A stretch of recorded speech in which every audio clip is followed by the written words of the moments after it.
तुमच्या computer skills upgrade करायच्या आहे? दिशा कम्प्युटर इन्स्टिट्यूट घेऊन आले आहेत महा डिस्काउंट ऑफर।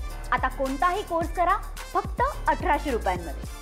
जागतिक पर्यावरण दिन आहे आणि आज मनसे नेते आदित्य अमित ठाकरे यांच्याकडून या ठिकाणी खेळमुक्त अभियान राबवले जातात। आपल्यासोबत मनसे नेते अमित ठाकरे आहेत। सर, काय सांगाल?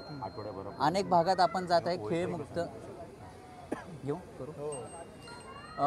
जागतिक पर्यावरण दिन आहे आणि त्याच निमित्ताने मनसे नेते अमित ठाकरे यांनी एक मोहीम हाती घेतली, ती म्हणजे खेळमुक्त वृक्ष अभियान ही राबवत आहे आणि मोठ्या संख्येने मनसे पदाधिकारी असतील ह्या मोहिमेत सहभागी झालेत। काय सांगाल? अनेक भागात आपण जात आहात, झाडांना जे खिळे लागले ते स्वतः काढत आहेत, खेळमुक्त वृक्ष आपण मोहीम राबवतात। नाही, खरं तर आज जागतिक पर्यावरण दिवसानिमित्त आम्ही हे कार्यक्रम घेतला, कारण त्याच दिवशी सगळ्यांचं लक्ष पर्यावरणाकडे असतं।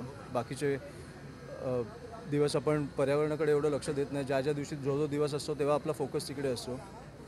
पण मला वाटतं की ह्या झाडांमुळे आपण जगतोय। जिकडे एका माणसासाठी 4 झाडं पाहिजेत, त्या शहरात 1 झाड 5 माणसांसाठी आहे। त्याच्यामुळे आपल्याला ते गांभीर्य कळलं पाहिजे।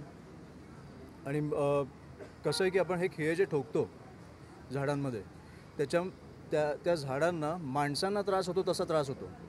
आपल्या जसं रक्तवाहिन्या असतात त्यांच्या रसवाहिन्या असतात, तिकडनं जंतू आत जातात, तिकडनं त्यांना पस होतो, तिकडनं त्यांना गँग्रीन चालू होतं, तिकडनं त्यांचा मृत्यू चालू होतो।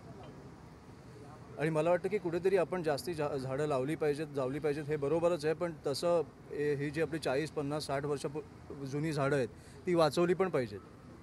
ती 5-10 वर्षात मरता कामा नये, त्यांचं जे आयुष्य त्यांना मिळालं पाहिजे।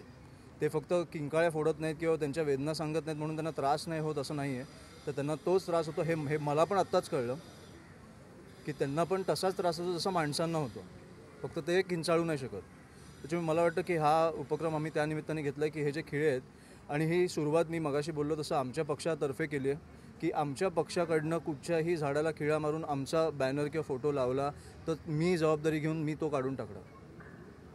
त्याच्यामुळे मला वाटतं की इतर पक्षांनी, सर्वसामान्य नागरिकांनी आणि मला वाटतं महानगरपालिकेने पण ही दखल घेतली पाहिजे की तुम्हाला कुठेही खिळा लागलेला दिसला तुम्ही बाकी ठिकाणी लावू शकता, पण झाडांवरती तुम्हाला जे तुमच्या त्या तारा असतात किंवा खिळे असतात हे तुम्ही ठोकू शकत नाही। आपण जर बघितलं, आगामी महापालिका निवडणुका आहेत, दोन्ही भाऊ आपल्याला मैदानामध्ये दिसत आहे। एकीकडे आदित्य ठाकरेंनी स्वतः, तुम्ही देखील मैदानात उतरले, कसं पाहिजे? काय झाडांचा इंटरेस्ट गेला? कसं काय पाहतो, मी माझं काम करत राहणार। त्याच्यामुळे त्यांनी त्यांचं बघा, मी माझं काम करत असतो। आणि मला वाटतं निवडणुका झाल्यानंतर पण मी लोकांना भेटतो, मी कामं करतो आहे आणि मी माझं काम, निवडणुका असतील नसतील, आमचा पक्ष, आमचे माझे सहकारी हे सगळं लोकांसाठी नेहमी काम करतच असतात। त्याच्यामुळे आम्ही निवडणुका म्हणून बघत नाही, तर आम्ही लोकांचे काही कधीही समस्या असतील तर आम्ही तिकडे उभे असतो। पण दोन्ही भाऊ मैदानात दिसतात, मग ह्याच्या आधी नव्हते का?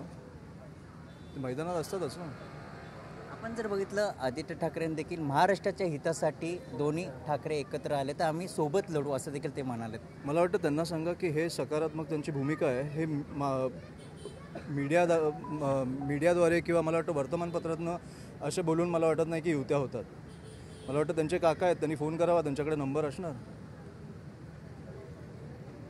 राज ठाकरे यांनी शालेय शिक्षण मंत्री दादा भुसे यांना पत्र लिहिले, कारण की हिंदीच्या छपाईला सुरुवात झाली आहे। जर सरकारने हा निर्णय जर मागे नाही घेतला तर मोठं आंदोलन करू। नाही, नक्कीच आमच्या मार्फत मोठं आंदोलन होणार आहे, कारण मुंबई महाराष्ट्रात हे मराठी लोकांचीच आहे आणि इकडे मराठी भाषाच चालली पाहिजे। एवढी सुंदर भाषा आहे आपल्याला, आपण ती जपली पाहिजे, वाढवली पाहिजे। आपण उगाच राजकारणासाठी इतर भाषा मध्ये आणतोय, ह्याच्यात ते पण मराठीतच बोलतात ना शेवटी। ह्या भाषा आपण वाढवल्या पाहिजेत, ह्या आपण शाळांमध्ये, महाविद्यालयांमध्ये आपण मराठी भाषा ही वाढवली पाहिजे। बाकीच्या भाषा शिका, इतर भाषा शिकण्याबद्दल काहीच नाही, पण मराठी भाषा तुम्ही त्याची सक्ती केली पाहिजे ना पहिली। तुम्ही इकडे राहताय तर मराठी भाषा आलीच पाहिजे। तुम्ही इतर राज्यांमध्ये जाऊन बघा, कर्नाटकात जाऊन बघा, तामिळनाडूमध्ये जाऊन बघा, पंजाबमध्ये जाऊन बघा, गुजरातमध्ये जाऊन बघा, कोण हिंदी बोलतं तिकडे?